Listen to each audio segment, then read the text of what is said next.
All right, guys, welcome back to another video. It's your man Jay. So I got the OnePlus 7 Pro and the LG G8, and we're going to compare these. I'm going to look at more than just cameras. I'm just going to do a brief comparison. Cameras are what you guys are really excited about, but I'm going to talk about more than just the cameras. So I got them both here, both in my favorite case. I love this rugged case. We're going to put them head to head, and I can tell you which one I think. And I haven't had the OnePlus 7 Pro very long, so this is a brief overview. But I think it'll still be okay to do right now. But you know, the cameras, I can go ahead and tell you the cameras, the G8 is allowed to record in wide angle and the OnePlus 7 Pro can't. So I won't be doing any wide angle video, just wide angle photos. And I think it's unfortunate that they don't allow you to record with the wide angle camera on the OnePlus 7 Pro. But it is what it is. So we'll go from there. Let's get it.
Alright guys, so here's the review that you guys have been waiting on. This is the first device I'm comparing the OnePlus 7 Pro to, which is the LG G8. I think this phone has tremendous capabilities. I think it's one of the best set of cameras you'll find on a device.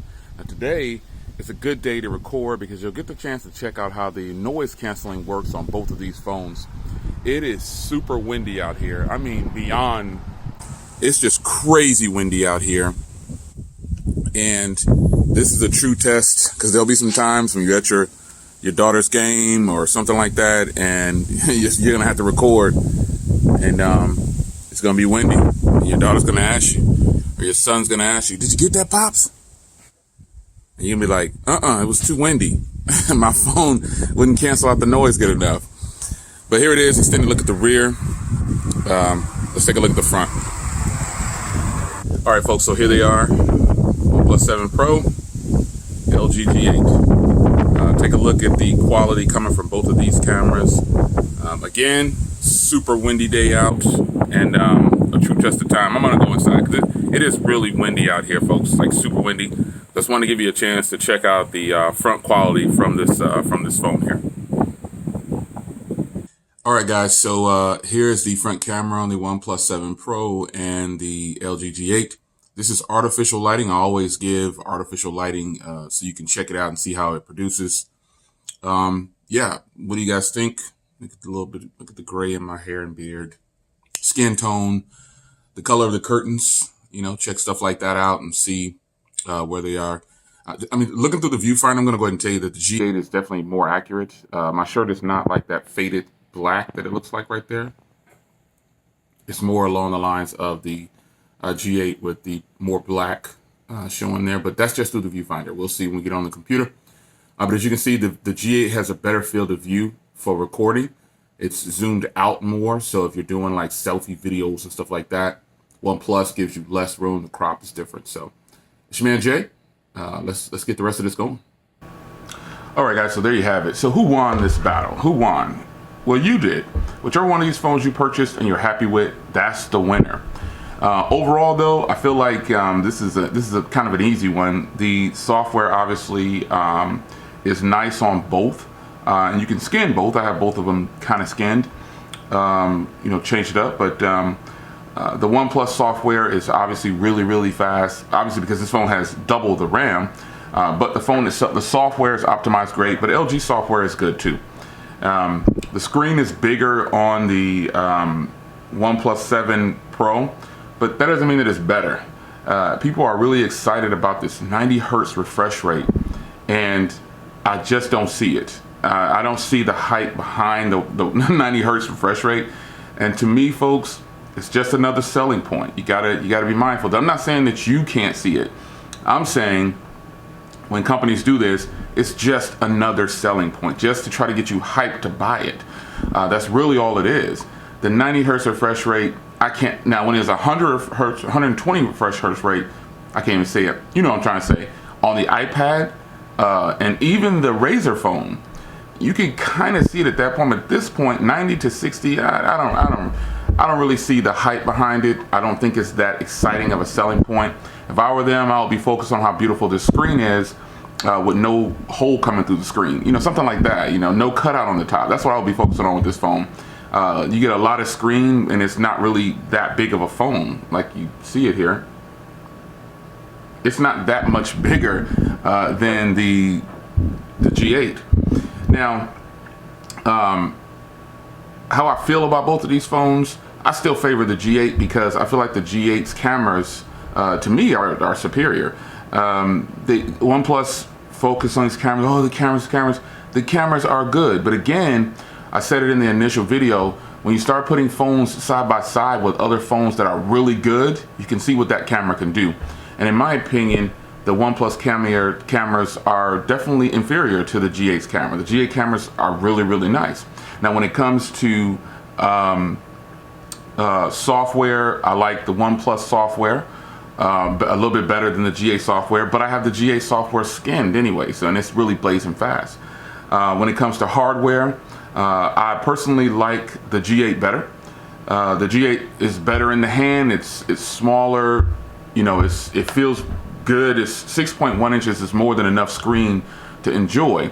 Now, even though this has the in-screen fingerprint reader, in-screen fingerprint readers will never be as stable as a hardware button. It just won't happen, at least not right now. And I don't believe that the OnePlus, as fast as it is still not as stable as just doing, opening your phone with your button on the back. Now, that's not to say that it's faster or slower. I'm just saying it's a little bit more stable, and I would prefer that.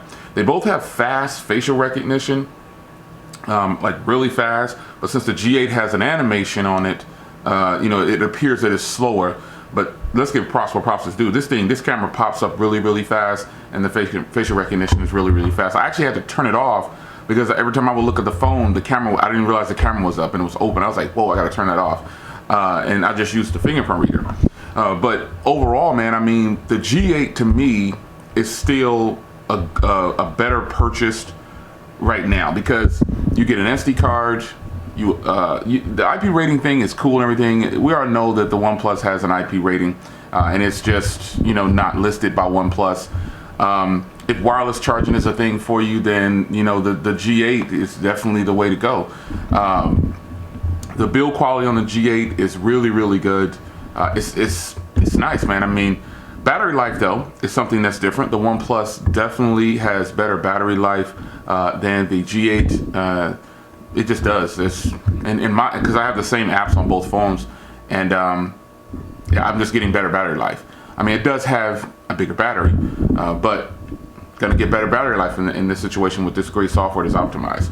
This is all personal preference. This is what I feel about it at this point. I feel like the G8 is still the better purchase because the G8 was $620, and the lowest cost that matches the G8 for the OnePlus is actually $669. So it's still $50 more.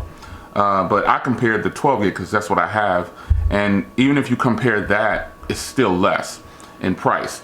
Now, some of you guys are going to say, well, the G8 actually costs $829. You know, I had to get it from $8. But I know that there's promos for the G8 everywhere, and nobody has ever paid $899 or $829 or whatever that price is. But that is the official price. But even so, I still think that the G8 is just the overall better fit for me when it comes to phones. I enjoy the big screen on here. It's extremely immersive. But there's, to me, the wow factor, you know, again, I've liked every OnePlus, and I like this one. However, I think the wow factor is not there because technically I already had a Vivo Nex S, and you guys are going to say, oh, you can compare it to that. Well, that's where this phone came from. Do your research. That's where the phone came from. And so what are the selling points of the OnePlus other than the 90 hertz refresh rate? Lay it out to me. Because we don't have a headphone jack. We got a headphone jack. We got a quad DAC, you know, just the basics. So the only other selling point that will be good to you is the big screen, the pop-up camera. But when you think about this now, just hear me out. Now you got to think with a level head now. What does this phone have that this one doesn't have or can't do? Because I already feel like the cameras are better on the G8 than the OnePlus 7 Pro, seriously. And then again, if wireless charging is important to you, you get it over here. This has warp charging, but this has fast charging too. But you know, there's just things that every phone has something that the other one doesn't. But when it comes to an overall fit for a person, you know, I'm not as hyped for the OnePlus 7 Pro as a lot of people are, because it's just a phone with a pop-up camera and a different refresh rate on the screen, which they actually encourage you to turn it down to save battery. I got mine turned up. I've got it set to Quad HD. I'm leaving it like that. But these phones are both good, and like I said, who wins in this situation? Well, you do, because whichever phone you have, that is the one that you're gonna enjoy the most. So, you know, I like them. I like them both. I have them both. I bought them both. I'll be keeping them both. You know, but both of these phones are probably definitely gonna get set down around July 12th to July 18th, whenever my delivery comes in. Both of these phones are going to get put down, and the wow factor is what I'm looking for. Like on phones that came out a long time ago, think of the phone that wowed you, and then ask yourself, does the OnePlus really wow you? Ask yourself, does the G8 really wow you? It's your man Jay. We'll see you guys in the next video. Yeah, it's time to get it on.